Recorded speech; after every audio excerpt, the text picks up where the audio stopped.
Hi, welcome. In this video, I'd like to talk about the issue of using medications which are associated with behavioral problems. Now, I just stopped actually at the vet clinic for my own dog for flea and tick medication. However, just kind of reminded me to talk about this because it's a question I received yesterday from a dog owner regarding this issue.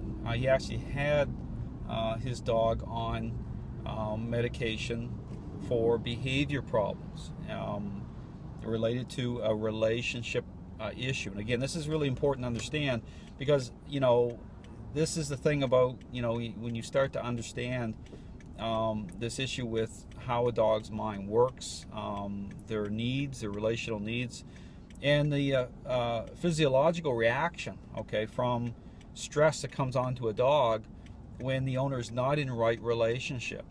Just like stress in the human world that comes on to people through relationship problems. It's very similar, and people will, of course, try to do certain things, but ultimately the real fix is to fix the relationship, to fix the root problem that's going to allow you to truly overcome behavior issues at their core and get to a point where you don't need the medications anymore. And it's like yesterday, this guy that is helping, he got to a point, and it's such a relief to be able to truly know that you don't have to lean on those things, because all they do is they mask the problem. They kind of like try to dumb it down, try to suppress behavior issues that are happening as a result of the stress loads that are on the dog. The dog is their mind is pushing beyond the parameters of how they think relationally as a follower. As I use that term follower, that represents a dog is in a state of mind which represents not pushing, or the motives of the dog have cleaned up, and these control issues are not manifesting. That's really important. But again, just understand, vets will push this stuff. They make a huge amount of money off it. It ties into the culture of thinking right now in the dog training world. But again, I would really encourage anyone who's really wanting to overcome these issues, really think about what I'm saying about this, because I deal with this stuff all the time. And once you begin to fulfill your proper role, through nature, with the type of connection dogs share with us, it takes these stress loads off the dog, and it allows you to truly not have to even rely on those things, because ultimately when you're doing that, you're still not fixing the relationship.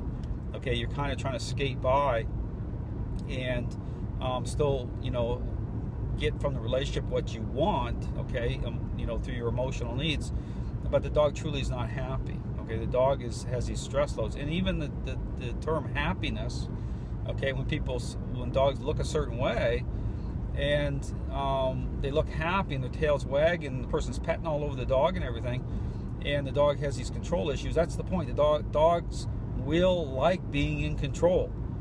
Just think about that. They find comfort, once they start to gain control, they find comfort in that. Of course, they'll find comfort as a follower too. That's so it's context here. But people have a hard time, because as they like being in control and find comfort, that really turns into a major problem, because now the stress comes onto the dog as well. And so you're dealing with these stress loads on the dog. They're really not liking, because what it is, it's not, when I explain to people how the dog, by giving a dog, not being in the right relationship, the dog gaining control through the relationship, the problem with that is it's not firing on all cylinders, not naturalistic to the dog, because based on how we connect and how we're interacting, we're defining the relationship differently than nature does, because we're still bringing aspects of control over the dog. It's a really mixed up thing that happens. And so if you're wondering why it is that the dogs get stressed out, even though we're kind of allowing them to take control to a certain level, it's because it's not aligning properly as it's defined through nature. If the dog was just out in its naturalistic environment, that'd be different. That'd be totally different. Dog would be able to truly, fully fulfill that role.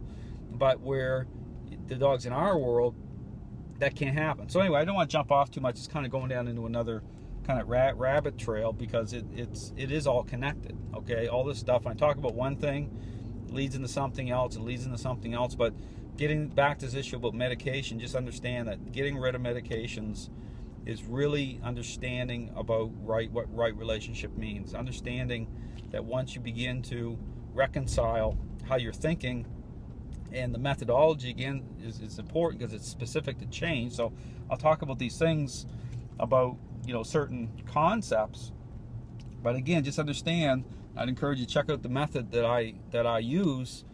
The methodology itself needs to be specific to change. It's got to bring the dog into right relationship. So you can check out my website. Lots of great information about the method itself and how it creates change, is the specific nature of it. So, and if you have a dog that's currently on medication, I would give you encouragement to know that you can move beyond it and truly have a dog stress-free, enjoying life, and you're enjoying the relationship at the same time. So thanks for watching.